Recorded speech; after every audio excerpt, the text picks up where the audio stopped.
boss boss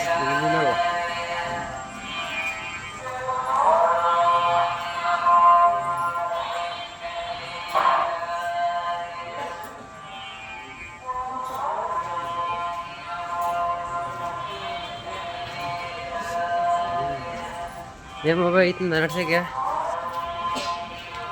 అవుతుందా నడిచేస్తావా ఖచ్చితంగా continue continue నా వల్ల కాదు 500 స్టాప్ చేస్తా 500 ఏం లేదు రాబా కంటిన్యూ చేయి బాబాయ్ నేను ఇప్పుడు మెట్లు మేము 5 ముక్కలకి ఎక్కినాం బా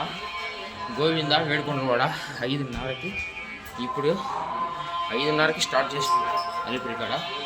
దగ్గర 500 మినిట్స్ అయినాయి ఇప్పుడు గెస్ట్ వచ్చింది అది రెస్ట్ తీసుకోవాలనుకుంటున్నాం ఇద్దరు వాన వల్ల కాల లేదు లేదు వాన వల్ల కాల లేదు నేను వచ్చేస్తాను ఆయన ఒక పెద్ద ఆయన మాతో పాటు కంటిన్యూగా రన్ అవుతున్నాడు గోవింద గోవింద అనే స్వరనామంతో 500 పలుకుతూ వెళ్తున్నాడు 500 తక్కేసి గోవింద గోవింద ఇప్పుడు రెస్ట్ తీసుకుంటున్నాం స్వామి